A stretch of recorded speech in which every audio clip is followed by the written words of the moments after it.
So now we go to major sport events. Of course, basketball fans will know who this is. Celtics shocker.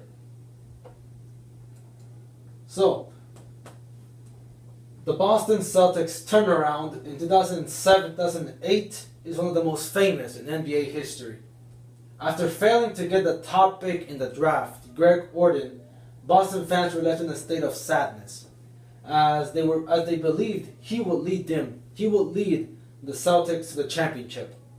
The Celtics gave up on the draft and instead traded for three-point sharpshooter Ray Allen and later Kevin Garnett. Unexpectedly, the Celtics ended up winning 66 games and ended up in first place in both the Atlantic Division and the Eastern Conference. The Celtics faced the highly favored Lakers in the NBA Finals and defeated them 4-2. It was their first championship win since 1987.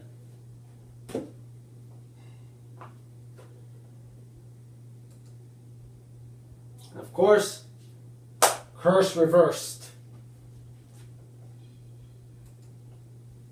The Red Sox won their first World Series championship in 1903 and went on to win 4 more until 1918.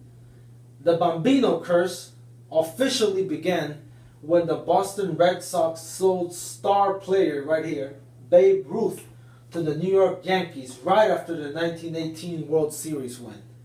After they sold Ruth, the Red Sox didn't win another World Series for 86 long years.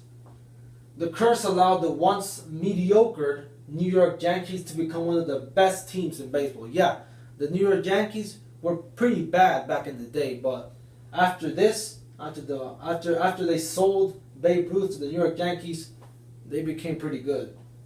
The Red Sox managed to come back from losing the first 3 games of the 2004 American League Championship Series and finally beat their longtime rivals, the Yankees.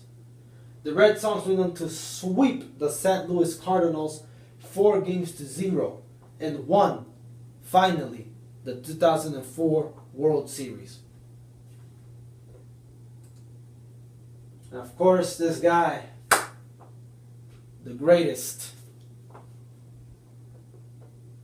We all know who he is. No introduction needed. Michael Phelps, U.S. swimmer and the most decorated Olympian of all time with 23 gold medals. He debuted, not a lot of people know that he actually debuted in the 2000 Olympics in Sydney, but he didn't win anything. He lost. He was the youngest though. He was like 16. He was 16 in the 2000 Olympics in Sydney, but he didn't win anything. However, in the Athens Olympics in 2004, he won 6 gold medals. He became the Olympian with most gold medals in history at the 2008 Beijing Olympics, where he won 8 gold medals. Like, he won every category. I mean, amazing. He officially became the greatest Olympian of all time in 2016 when he broke the more than 2,000-year-old record set by Leonidas of Rhodes of most gold medals won in individual competitions. Rhodes won 12, but Phelps won 13. And of course, the malice at the palace. The Pacers-Pistons brawls is the most infamous brawl in NBA history. The Indiana Pacers were playing against the Detroit Pistons in their own turf at the Palace of Auburn Hills. With a minute left in the game and the Pacers up by 15 points, the game was pretty much over. However, an apparent hard foul by reigning Defensive Player of the Year, Ron Artesta, who is this guy, against Pistons Ben Wallace started a brief brawl between the two players. However, Ron Artesta was pretty cool. You know, he was like, after he committed the supposedly hard foul, he was pushed by Ben Wallace, but Ron Artesta, you know, he kept his cool. However, after players from both teams separated, Artesta went on to lay down on the scorer's table and what happened next changed NBA history. A cup thrown by a Pistons fan at Ron Artest sparked the notorious brawl. So what started this infamous brawl? A cup.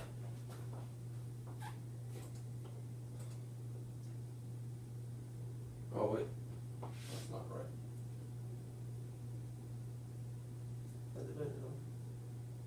So yeah, right here is the video.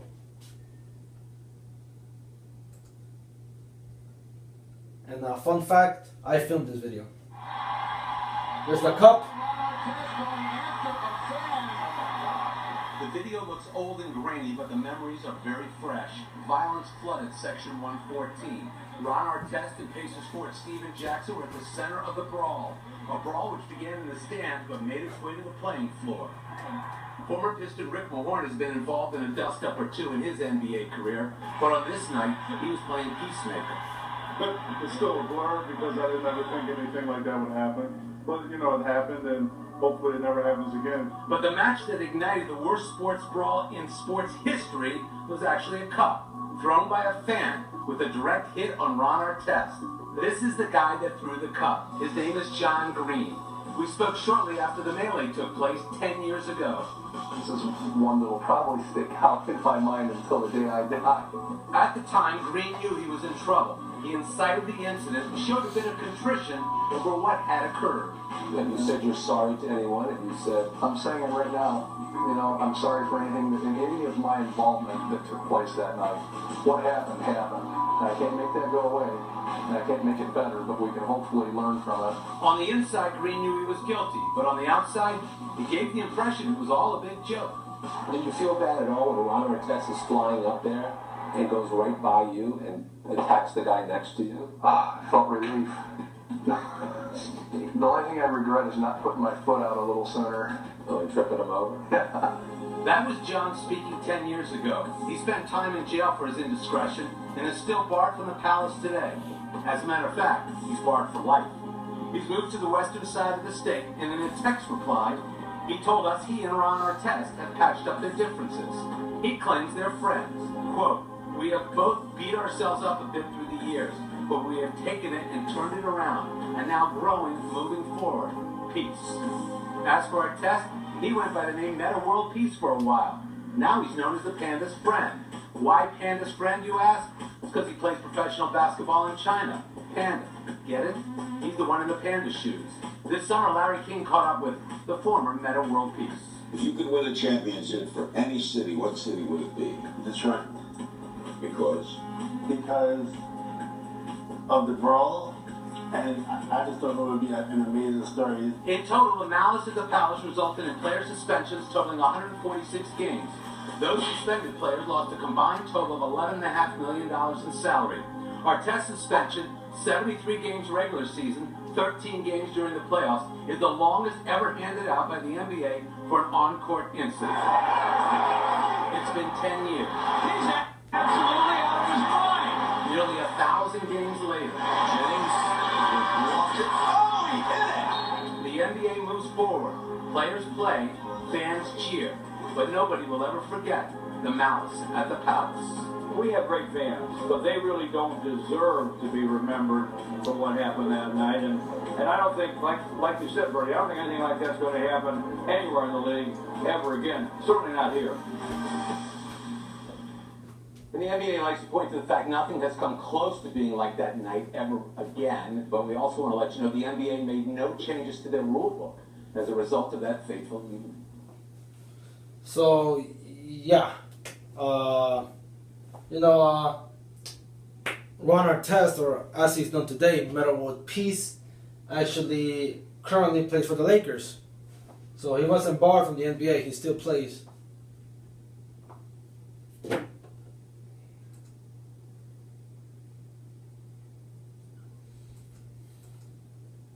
Now we go to arts and entertainment.